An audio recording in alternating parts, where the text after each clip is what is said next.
صحیح بخاری اور صحیح مسلم کی روایت ہے.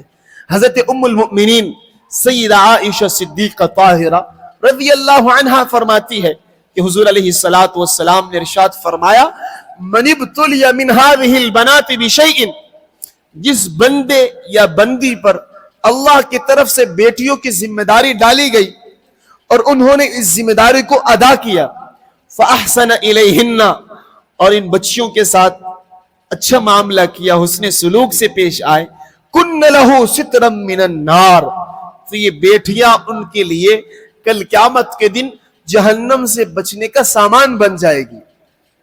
آج بدقسمتی سے بہت سے معاشروں میں بہت سے ماں باپ بچی کے پیدائش پر ناراض ہوتے ہیں، بچی کی پیدائش کو اپنے لیے مصیبت سمجھتے ہیں، اپنے لیے زحمت سمجھتے ہیں، پریشان ہوتے ہیں.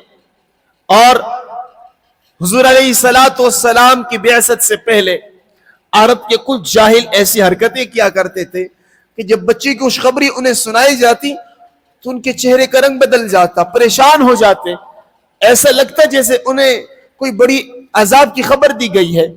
تو تدبیریں بناتا اس بچی سے کیسے اپنے آپ کو ابھی بچاؤ، یا تو اس کا گلا دبا کر مار دیتے، یا اللہ بچائے اس بچی کو، اس معصوم پھول کو وہ ظالم و درندے مٹی کے اندر دبا کر مار دیتے.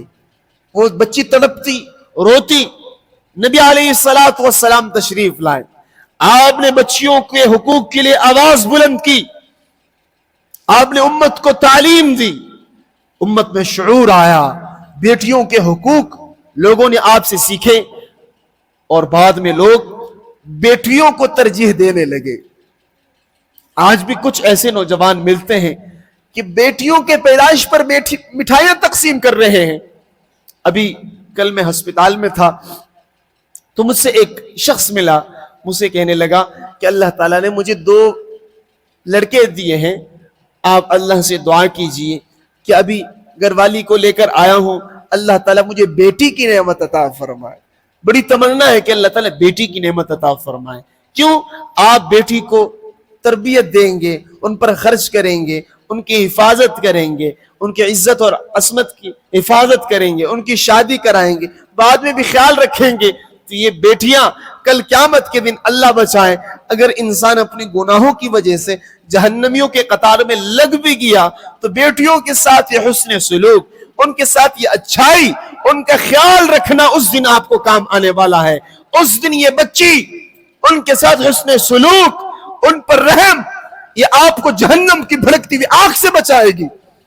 تو آج اپنی بیٹیوں پر رحم کیجئے، انہیں زحمت مت سمجھیے. یہ بیٹیاں میرے اور آپ کے گھروں میں اللہ کی بہت بڑی رحمت ہے.